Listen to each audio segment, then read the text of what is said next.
Hello my YouTube family, कैसे हैं आप सब लोग। उम्मीद करती हूँ आप सब लोग ठीक होंगे, बढ़िया होंगे, मज़े में होंगे। मैं भी बिल्कुल ठीक हूँ। अभी टाइम हो रहा है सुबह के करीबन 5:30 बज रहे हैं और सुबह से आज अपने ब्लॉग की शुरुआत कर रही हूँ। और मौसम के हालात कुछ इस तरह के हैं, बिल्कुल अंधेरा हो रहा है। आजकल दिन थोड़ा सा लेट ही निकलता है, करीबन 6:30 बजे जो है हल्का हल्का रोशनी होती है। सुबह 5:30 बजे तो ऐसा लगता है कि आधी रात हो रही है और बहुत ज़बरदस्त ठंड हो रही है। कोहरा जो है, रात को ही कोहरा आ जाता है, 11-12 बजे कोहरा आ जाता है और जो दोपहर 1 बजे तक रहता है।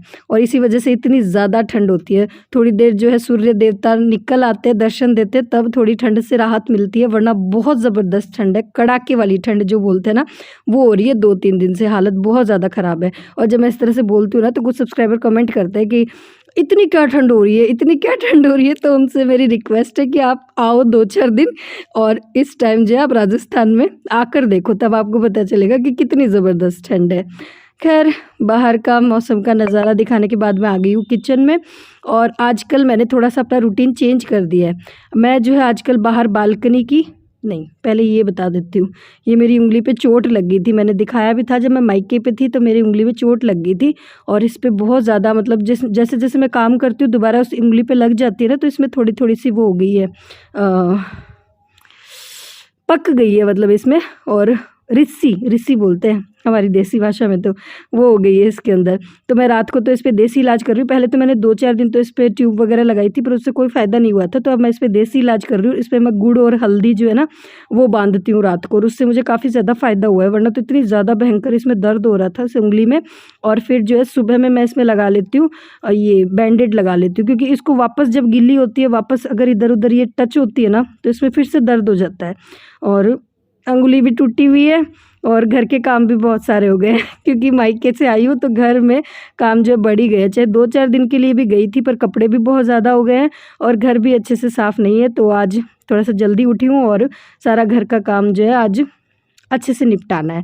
पर घर का काम निपटाने से पहले सबसे ज़्यादा ज़रूरी चीज़ जो है वो है मेरा सुबह का नींबू पानी। तो मैंने अपने लिए नींबू पानी बना दिया है। पानी की जो बॉटल है वो गर्म पानी से मैंने भर के छोड़ दी है। और पतिदेव और बुलबुल अभी सो रहे हैं और मैं लग गई हूँ अपने सबसे ज़रूरी काम पे, जो कि है बैग अनपैक करना। जब कहीं जाना होता है ना, तो खुशी खुशी में हम पैकिंग कर लेते हैं। और मुझे सबसे बोरिंग काम यही लगता है, मतलब कपड़े जो लेकर जाते हैं ना, बैग जो लेकर जाते हैं, उसको अनपैक करना, उसको सारे सामान को जगह पे रखना, ये सबसे ज़्यादा बोरिंग काम होता है मेरे लिए। तो फिर मैंने सोचा आज ये काम जो मैं सुबह सुबह ही कर लेती हूँ, क्योंकि दिन में फिर ये रहता है कि जैसे ही धूप निकले ना, जाके धूप में बैठे थोड़ी देर। और ये फिर काम अगर मैं लेट करना चाहूँ, दिन में करना चाहूँ, तो आलस रहता है कि यार कर लेंगे कर लेंगे। ये बैग फिर 2-3 दिन तक यहीं बेड पे ही रखा रहेगा। तो फिर मैंने सोचा आज सुबह उठते ही जो है सबसे पहले ये काम कर देती हूँ, ये निपटा देती हूँ, तो मेरा काम जो है हो जाएगा। तो बस इसी तरह से मैं अपना काम जो है मैनेज कर लेती हूँ। और ये जो मैं साड़ी की आपको फ़ोटो दिखा रही थी, तो एक ये वाली साड़ी भी मैं लेकर आई थी, ब्लैक कलर की है। उसको मैंने फॉल पिको करने के लिए दे दिया है। तो बस मैंने फ़ोटो दिखा दी है आप लोगों को। विशाल की है ये साड़ी, विशाल ब्रांड है ना, उसकी है। ठीक है, प्रमोशन नहीं कर रही हूँ, ऐसे ही जस्ट बता रही हूँ। और बस सूटकेस में से सारा सामान मैंने कपड़े वपड़े निकाल दिए हैं, जो धोने के वो अलग कर दिए हैं। और बुलबुल के कपड़े बुलबुल के अलमारी में, मेरी में, और ये गोदरेज वाले में मैं कुछ चूड़ियाँ वूड़ियाँ लेके गई थी। मैंने सोचा चेंज करूँगी मायके में, पर इतनी ज़्यादा ठंड थी कि मैंने कुछ भी चेंज नहीं किया था। मतलब मैंने न्यू ईयर पार्टी पे ईयरिंग्स वगैरह मैं लेके गई थी, मैंने कहा पहनूंगी, अच्छा तैयार होंगी, पर ठंड इतनी ज़्यादा थी कि कुछ भी तैयार होने का मन ही नहीं हुआ। और बस सारे कपड़े वपड़े रखने के बाद ये एक मैंने साड़ी निकाली है अपनी, और ये मेरी काफ़ी हैवी साड़ी है। और ये जब मैंने अभी गोदरेज वाली अलमारी खोली ना, तो उसमें मेरे सामने आ गई थी। और मेरी जो भी हैवी साड़ियाँ होती है ना, वो मैं इस तरह से कवर में पैक करके रखती हूँ। ये जो प्लास्टिक के या फिर जो कपड़े के कवर होते हैं ना, उसमें पैक करके रखती हूँ। और मैं सोच रही हूँ कि इस साड़ी का जो है मैं लहंगा सिलवा लेती हूँ, क्योंकि ये लहंगा स्टाइली साड़ी है और इसको साड़ी की तरह पहनते हैं ना, तो थोड़ा सा इसको पहनना ईजी नहीं रहता है। तो मैं सोच रही हूँ कि इसका लहंगा सिलवा लेती हूँ। आप लोग बताना क्या करूँ। मैं तो सोच रही हूँ कि सिलवा लेती हूँ। वैसे मैंने इसको एक ही बार पहना था भाई के, और उसमें पहना था मैंने, हल्दी पे पहना था इस साड़ी को। बस उसके अलावा मैंने इस साड़ी को पहना ही नहीं, क्योंकि थोड़ा सा क्या इसका बॉर्डर बहुत ज़्यादा हैवी है ना, तो साड़ी की तरह इसको पहना नहीं जाता है। बाकी वर्क वगैरह इसका काफ़ी सुंदर है। और मतलब 2 तरह से है, मतलब नीचे ये लहंगा स्टाइल ही साड़ी है एक तरह से।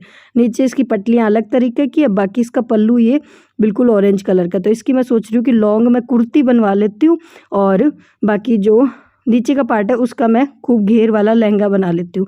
दुपट्टा मैं और तरह का ले लूँगी, मतलब प्योर में या जॉर्जेट पे उस तरह का मैं दुपट्टा ले लूँगी। तो आज मैंने ये साड़ी भी निकाल के रख दिया क्योंकि भई अब तैयारियां जो है शुरू करनी ही है, क्योंकि दिन जो है वैसे ही छोटे हैं, भागते से दिखेंगे दिन। और अब तो जो 1 महीना ही रह गया है भाई की शादी का, तो बस धीरे धीरे ये सारी तैयारियां मुझे करनी है। तो बस अभी मैंने अलमारी खोली तो ये मुझे ध्यान आ गया, मैं सोच तो रही थी काफ़ी दिन से कि इसका मैं कुछ करवा लेती हूँ। तो साड़ी वाड़ी वो मैंने निकाल के रख दी है। उसके बाद लग गई हूँ घर की साफ़ सफाई में। और आज सुबह सुबह ही मैंने बहुत बड़ा काम अपना निपटा लिया, क्योंकि जो कपड़े मैं कह रही हूँ ना इधर उधर रखना, वो सबसे बोरिंग चीज़ लगती है मुझे करना, और वो मैंने सुबह सुबह ही कर ली। अगर सुबह सुबह ये काम नहीं करती तो वो सूटकेस 4-5 दिन ऐसे ही रखा रहता बेड पे, क्योंकि घर का काम जब तक निपटाती तब तक धूप निकल आती, और धूप निकलने के बाद मन ऐसे करता है कि थोड़ी देर जाके धूप में बैठ जाए। तो बस वो काम करने के बाद अब मैं लग गई हूँ अपने डेली के कामों में, साफ़ सफाई में। और इस रूम की बेडशीट जो है मैंने उतार के नहीं झाड़ी है, मैंने जो है एक कपड़े पे वो मैंने एक लकड़ी पे मैंने कपड़ा बांध रखा है, मतलब झाड़ने वाला मैंने बना रखा है, बस उसी से झाड़ लेती हूँ, क्योंकि अभी जो है सर्दियों में जो इतना कचरा होता नहीं है। और बस अभी बुलबुल तो सो रही है, पतिदेव उठ चुके हैं, वो अपना काम कर रहे हैं और मैं लगी हुई हूँ अपने कामों में। और सुबह की सर्दी में उठकर, सुबह जल्दी उठकर अपने घर का काम करना, ये सबसे बड़ा जो है टास्क होता है, बहुत मुश्किल होता है। रजाई छोड़ के नींद त्यागना अपनी बहुत ज़्यादा मुश्किल होता है। पर मेरा ये होता है कि उठने के बाद जो है मैं वापस रजाई में नहीं बैठती। अगर जैसे मुझे नींबू पानी भी पीना होता है ना, तो वो मैं सोफ़े पे बैठ के ही पीती हूँ। अगर दोबारा रजाई में बैठ जाऊँगी ना, तो फिर उठकर घर का काम करना मुश्किल हो जाएगा।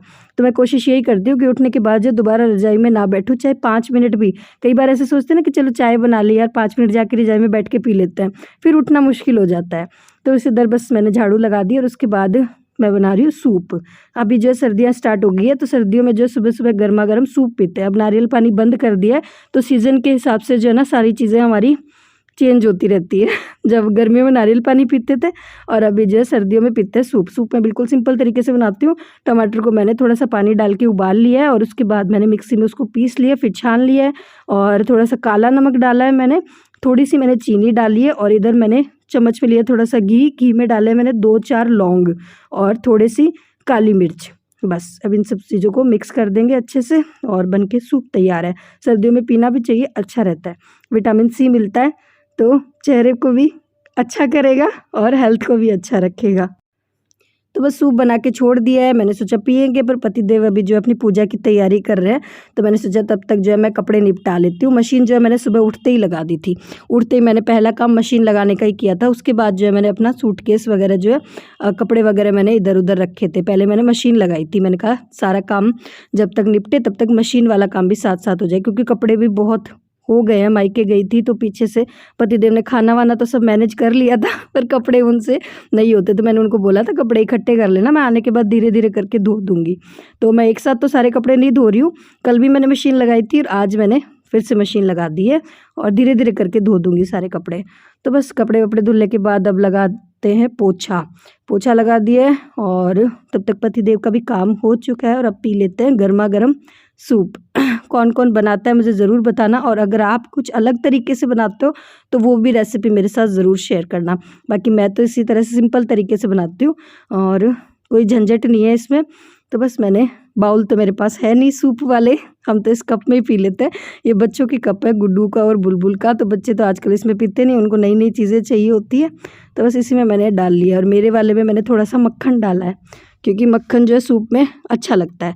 पतिदेव जो है सिंपल ही पियेंगे, उनको अच्छा नहीं लगता मक्खन डाल के। बाकी अगर टोस्ट वगैरह हो तो वो डाल लो, तो उसके साथ भी अच्छा लगता है। और बस अब सूप पी लेंगे, तो आज के नाश्ते में सूप ही रहने वाला है, बाकी मैं कुछ भी नहीं बनाऊंगी। और पतिदेव जो गोंद का लड्डू खा लेंगे, जो मैं लेकर आई थी ना मम्मी के वहाँ से। और किसी ने मुझसे पूछा था कि जब आप गोंद के लड्डू खाते हो तो खटाई वगैरह खाते हो क्या, दही और टमाटर ये सारी चीज़ें खाते हो क्या? तो हाँ जी, हम खाते हैं, कोई दिक्कत नहीं होती। वो शुरू से जो लोग परहेज़ रखते हैं ना उन्हें प्रॉब्लम होती है, बाकी खा सकते हैं, हम ऐसे परहेज़ वगैरह कुछ भी नहीं रखते। तो बस सारा काम हो चुका है, पतिदेव चले गए शॉप पे और मैं नहा धोकर आ गई हूँ किचन में और करने लगी हूँ खाने की तैयारी। खाना नाश्ता सब कुछ आज यही होने वाला है, क्योंकि खाना नाश्ता बनाते ही मैं जाऊँगी धूप में बैठूँगी, तो बस मैंने सोचा नाश्ता और खाना आज साथ ही बना देते हैं। और आज मैं बना रही हूँ इडली सांभर। पतिदेव ने 2-3 दिन पहले मेरा व्लॉग देखा था जिसमें मैंने मायके में इडली बनाई थी, तो बस उसको देख के उनका भी मन हो गया। उन्होंने मुझे सुबह ही बोल दिया था कि आज इडली बना देना। तो फिर मैंने कहा चलो ठीक है, अच्छा है, काम बढ़िया है। मुझे तो इडली बनाना खाना बनाने से भी ज़्यादा ईजी लगता है और खाने में भी बड़ी टेस्टी लगती है सर्दियों में ये सारी चीज़ें। तो बस मैंने यहाँ पे जो है सूजी को दही में भिगो के छोड़ दिया था। इडली मैं 2 तरीके की बना रही हूँ, एक तो सिंपल वाली और दूसरी मैं बना रही हूँ वेजिटेबल इडली। हाँ, सब्जियां डाल के खूब सारी मैंने प्याज, गाजर और शिमला मिर्च इन तीनों को बारीक बारीक चॉप कर लिया है। और सिंपल वाली मैं इसलिए बना रही हूँ क्योंकि बुलबुल नहीं खाएगी, वो नाटक करेगी गाजर और प्याज वाली। और पतिदेव का मन है ये वेजिटेबल वाली खाने की, क्योंकि ये मैंने इस सीज़न में बनाई नहीं, शायद अभी तक नहीं बनाई है। मैं सिंपल वाली बना रही हूँ बहुत दिनों से, तो उनका मन था दूसरी वाली खाने का। तो फिर मैंने कहा चलो इसमें क्या मुझे लगना है। मैंने जो है घोल बना लिया था, दोनों को अलग अलग कर दिया। आधे में मैंने जो है सब्जियां डाल दी है और आधी मैंने ये सिंपल तरीके से बना दी है। और सर्दियों में जो है मैं सूजी वाली इडली ज़्यादा बनाती हूँ, क्योंकि मतलब उड़द की दाल और वो वाली जो इडली होती है उसमें जो है खमण उठाना थोड़ा सा मुश्किल हो जाता है सर्दियों में। गर्मियों में तो खमण उठ जाता है, पर इतनी सर्दी में जो खमण अच्छे से नहीं उठेगा उनका और फिर वो इडली अच्छी नहीं बनती। तो इस वजह से मैं सूजी वाली बनाती हूँ, इनको बनाना भी आसान है। और इधर बुलबुल जो है खुश हो गई है, इडली खाएंगे इडली खाएंगे। तो वही बात है कि बनाना भी आसान और घर वालों को खाना भी पसंद है। ये रहा इडली इडली इडली इडली सांभर। इतनी खा लेगी क्या? एक बार 2-4 मिनट। उसके बाद और खा इतने गरम है ना, ये धुआं निकल रहा है इसके अंदर से। चलो चलते हैं अपना इडली सांभर लेके चलते हैं। तो बस बुलबुल की प्लेट लगा दी है सबसे पहले और लड्डू गोपाल जी की प्लेट लगा दी है। लड्डू गोपाल जी के लिए मैंने सिंपल वाली दाल रख ली थी, बिना प्याज और लहसुन वाली। हाँ, सिर्फ मैंने उसमें हींग का छौंक लगा दिया है और बस इडली का भोग लगा दिया लड्डू गोपाल जी को। बुलबुल ने भी खा लिया और उसके बाद आ गई हूँ मैं छत पे। मुझे भूख नहीं थी, मैंने खाना नहीं खाया। मैंने सोचा पहले जो है अपना थोड़ा सा ये वाला काम है ये भी निपटा लेती हूँ। धूप में बैठ जाती हूँ, इतनी ज़्यादा ठंड लग रही थी, काम करते करते पैर बिल्कुल जम गए थे। तो मैंने सोचा चलो धूप में चलते, कपड़े भी तब तक सूख गए थे। और कपड़े का काम मैं यहीं पे करती हूँ आजकल छत पे ही। जैसे ही कपड़े उतारे वैसे ही जो है मैं इनको तय लगा देती हूँ और इस तरह से बाल्टी में इकट्ठे कर लेती हूँ, क्योंकि नीचे जाओ ठंड में कपड़े लेके और फिर नीचे जाकर कपड़े तह लगाने का काम भी, और ऐसा लगता है कि ये काम भी बहुत बड़ा है। ये काम भी मुझे बड़ा बोरिंग काम लगता है। मतलब घर के कुछ काम है जो मुझे अच्छे लगते हैं, कुछ काम मुझे बड़े बोरिंग लगते हैं, जैसे कपड़े तह लगाना। तो बस धूप सेकते सेकते जो है मैं ये अपने बोरिंग जो काम होते हैं वो निपटा लेती हूँ। और ये बड़ा ईजी तरीका होता है, मतलब धूप से उतारे कपड़े सीधे बाल्टी में रखे और बस अब इनको नीचे जाके मैं अलमारियों में लगा दूँगी। साथ साथ धूप भी सेकना हो गया, साथ साथ मेरा काम भी निपट गया। तो सर्दियों में इसी तरह से अपने काम जो है मैं निपटाती हूँ, इतनी कड़कड़ाती ठंड में। और बस अब लग गई है मेरी प्लेट, आ जाइए आप लोग भी खा लीजिए। इडली बड़ी अच्छी बनी है, टेस्टी बनी है, नारियल की चटनी के साथ तो बड़ा ज़बरदस्त स्वाद आ रहा है। तो बस इसी के साथ करूँगी इस वीडियो को यही पर एंड। फिर मिलूंगी एक नए व्लॉग में, तब तक के लिए tata bye bye, Radhe Radhe.